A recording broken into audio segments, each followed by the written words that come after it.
வணக்கம் மக்களே, எல்லோரும் எப்படி இருக்கீங்க? இன்றைக்கி நம்ம புது வீடோட ஹோம் டூர் தாங்க பார்க்க போகிறோம். நம்ம ஃபுல்லாமே நான் எங்கள் வீட்டுக்கார காட்ட வேணாம், ஜன்னலை மட்டும் காட்டுங்கன்னே மனுஷன் பூராத்தையுமே வீடியோ எடுத்து வச்சுருக்காரு. நான் பார்க்கவே இல்லை.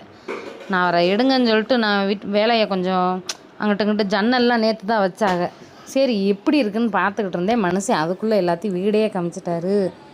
சரி அதையும் போட்டு விட்ருவோம், இல்லாட்டி அவர் மனுஷன் கஷ்டப்படுவாருன்ட்டு அவருக்காக தாங்க. இப்போ நான் நிற்கிறேன்ல, அது வந்து ஹாலுங்க.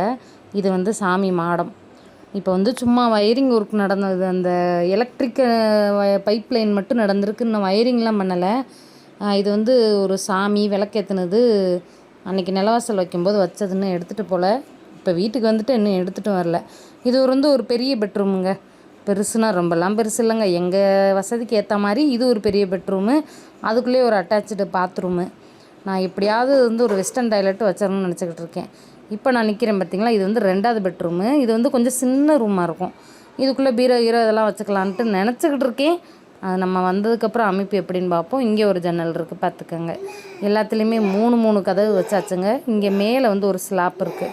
இப்போ வந்து எங்ககிட்ட அவ்வளோவெல்லாம் பொருட்கள் இல்லைங்க. 2 பீரோ, கொஞ்சம் 2 பீரோ, ஒரு ஃப்ரிட்ஜு, ஒரு வாஷிங் மிஷின், அதுதான் எங்ககிட்ட இருக்க பொருள்.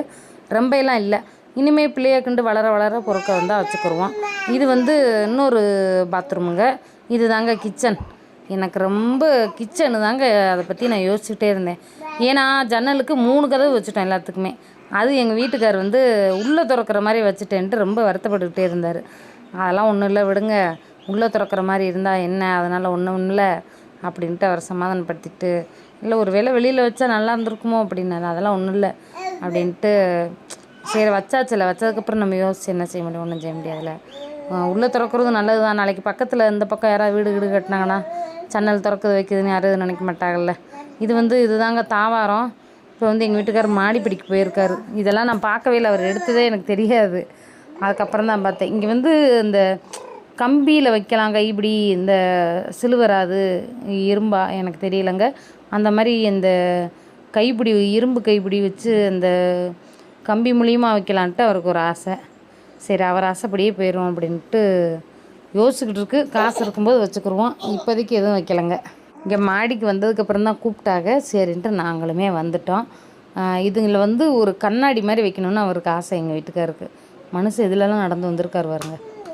இது வந்து சுற்றி நம்ம வீட்டை சுற்றி உள்ள வீவு. இதான் நம்ம மாடி, பார்த்துக்கிட்டீங்களா? கொஞ்சம் செங்கல் வந்து மேலே கட்டுறதுக்காக எடுத்து வச்சது பாருங்கள். இதுக்கு முன்னாடி நான் பேசின இடம் இப்போ பூரா வீடுக வந்துருச்சு. நம்ம வீடுக கட்டும் அந்த காடு வகை எல்லாம் வீடுக வர ஆரம்பிச்சிருச்சுங்க. முந்தி நான் அந்த வீடியோ எடுத்த இடமெல்லாம் பாருங்கள், முந்தி காடாக கிடக்கும், இப்போ ஃபுல்லாக வீடுக வந்துருச்சு. இதாங்க நம்ம மாடி எப்படி இருக்குது, நல்லா இருக்கா பாருங்கள். இதில் வந்து நமக்கு வசதி இருந்தால், காசு இருந்தால், வாய்ப்புகள் இருந்தால் இன்னும் 2 வீடு இதில் கட்டலாம். மேலே வாடகைக்கு விடுற மாதிரி 2 வீடு சின்ன சின்ன வீடாக கட்டி வாடகைக்கு விடலாம். அதுக்கப்புறம் தான் நான் மேலே வந்தேன். வந்து பார்த்தேன், நமக்கு என்ன மிளகா மல்லி வத்த காயப்போட இடம் இருக்கா, 2 பூச்செடி வைக்கலாமா, துணி காயப்படலாமா, நாயை வச்சுக்கிட்டு நம்ம பொம்பளை பொழப்பு அப்படித்தானங்க. அடுத்து வந்து பார்த்திங்கன்னா, இது வந்து பிற்காலத்தில் 2 வீடு கட்டுனா அந்த 2 வீட்டுக்கும் போகிற வழி மாதிரி வச்சு, அடுத்து வந்து அந்த கம்பி மட்டும் மேலே திருப்பி விட்டுருந்தாங்க பார்த்திங்களா, அது வந்து மேலே அடுத்த மாடி மொட்டை மாடிக்கு போகிறது மாதிரி நீட்டி விட்டுட்டாங்க.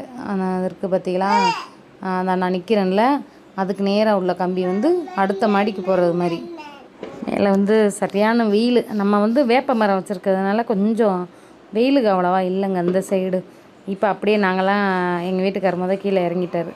இங்கே பார்த்திங்களா, இது வந்து ஹாலுக்குள்ளே ஜன்னல், அது வந்து கிச்சனுக்குள்ளே ஜன்னல், 2 ஸ்லாப்பு. இப்போ வந்து ஒவ்வொருத்தராக இறங்கி வந்தோம். சுந்தர் வந்து நான் கைவிடி கட்டாதனால கொஞ்சம் பயமாக இருக்குல்ல, நமக்கே பதட்டமாக இருக்குது. அப்படிங்கும்போது பிள்ளைகளுக்கு பத்திரமா தானே. நாங்கள் ரொம்ப அதனால் எங்கள் வீட்டுக்காரர் கூப்பிட்டு வர மாட்டாருங்க எங்கள் வீட்டுக்கு. எப்போ நில வைக்கிற அன்றைக்கி வந்தோமா, அடுத்து இன்றைக்கி வந்திருக்கோம்.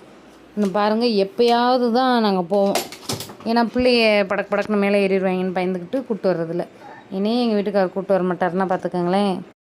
நெருக்கி நமக்கு இருந்த இது வரைக்கும் நம்ம வந்து செலவு பண்ணியாச்சுங்க, வட்டிக்கும் வாங்கியாச்சு. இன்னும் வந்து பூச்சி வேலைக்கு எல்லாத்துக்குமே நிறைய பேர் சொல்கிறாங்க, உள்ளே பூசிக்கிட்டு போங்க, வெளியில் பூசிக்கிட்டு உள்ளே கூட போய் வேலை பார்த்துருக்கங்க அப்படின்ட்டு. இல்லைங்க, இது வந்து நம்ம கனவு இல்லம். நம்ம கையில் காசு வந்ததுக்கப்புறம் முழுமையாக வேலையெல்லாம் பார்த்துட்டு தான் உள்ளே போகணுங்கிறது எங்களுக்கு ஒரு லட்சியம். என்னங்க சொல்கிறீங்க? நம்ம பார்த்து பார்த்து கட்டுற வீடு அரைகுறையாக போட்டு வரக்கூடாதுங்கிறது என்னோடய எண்ணம். இது வந்து ரூம் இருந்துச்சு இல்லையா, அந்த ரூமுக்குள்ளே கதவு. ஆமாம், இது இந்த என்ட்ரன்ஸில் இடது பக்கம் ஒரு ஓட்டமாக இருக்குல்ல, அது வந்து பார்த்திங்கன்னா மீட்ரு பெட்டிக்குள்ளது. இந்த பச்சைப்படு தான் இவ்வளோ நாள் வாங்கி போடலாங்க, இப்போ தான் எங்கள் வீட்டுக்காரர் வாங்கி போட்டிருக்காரு. ஏன்னா சில பொருட்கள் வந்து பாதுகாப்பு வேணும், கண் திருஷ்டி படக்கூடாது, இந்த மாதிரி பல விஷயங்கள் இருக்குது. அதையெல்லாம் நான் உங்களுக்கு பிற்காலத்தில் சொல்கிறேன். ஆமாம், இது வந்து அந்த பெட்ரூமுக்குள்ளே ஒரு அட்டாச்சு பாத்ரூம் இருக்கு இல்லையா, அந்த பாத்ரூமோட ஜன்னல், அது அடுத்த ரூமோட ஜன்னல். இது தாங்க மெயின் ரோடு. வாசல் வந்து நமக்கு இடமே இந்த வேப்பமரம் வரைக்கும் இருக்குது.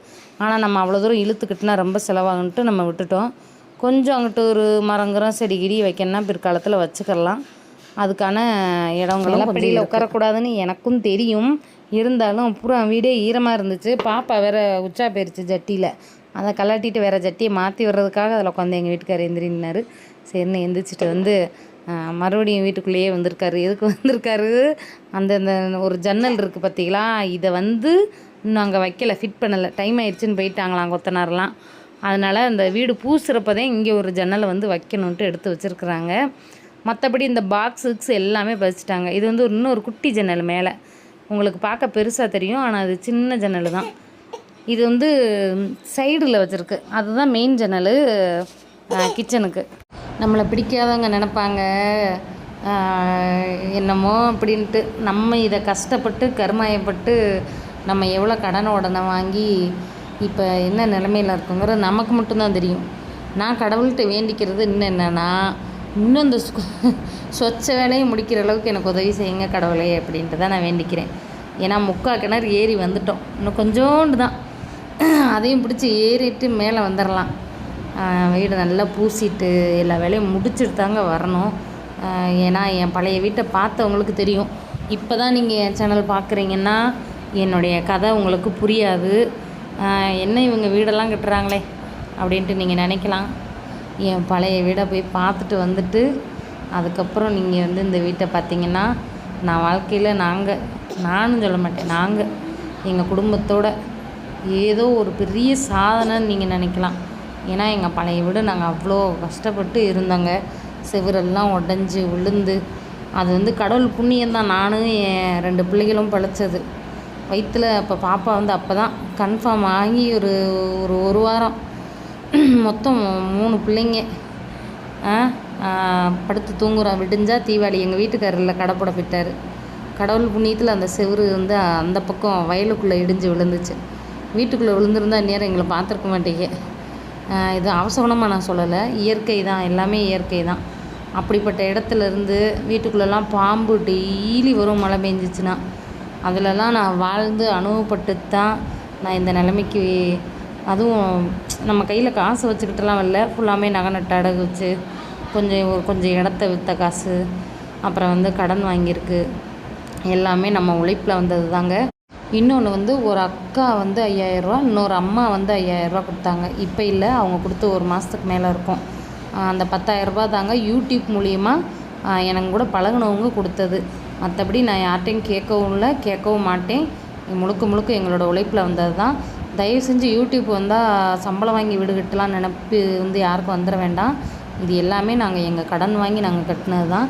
யூடியூப்பில் இது வரைக்கும் நான் மொத்தமே இந்த 4 வருஷத்தில் 1 லட்ச ரூபா தான் அது அப்பப்போ செலவாயிருக்கும். இது தாங்க எங்களுடைய புது வீட்டோட விலாகு. பிடிச்சிருந்தால் மறக்காமல் லைக் பண்ணுங்கள், சப்போர்ட் பண்ணுங்கள், சப்ஸ்கிரைப் பண்ணுங்கள். பால் கட்சுக்கு எல்லாரையும் கண்டிப்பாக கூப்பிட்றேன். பாய்.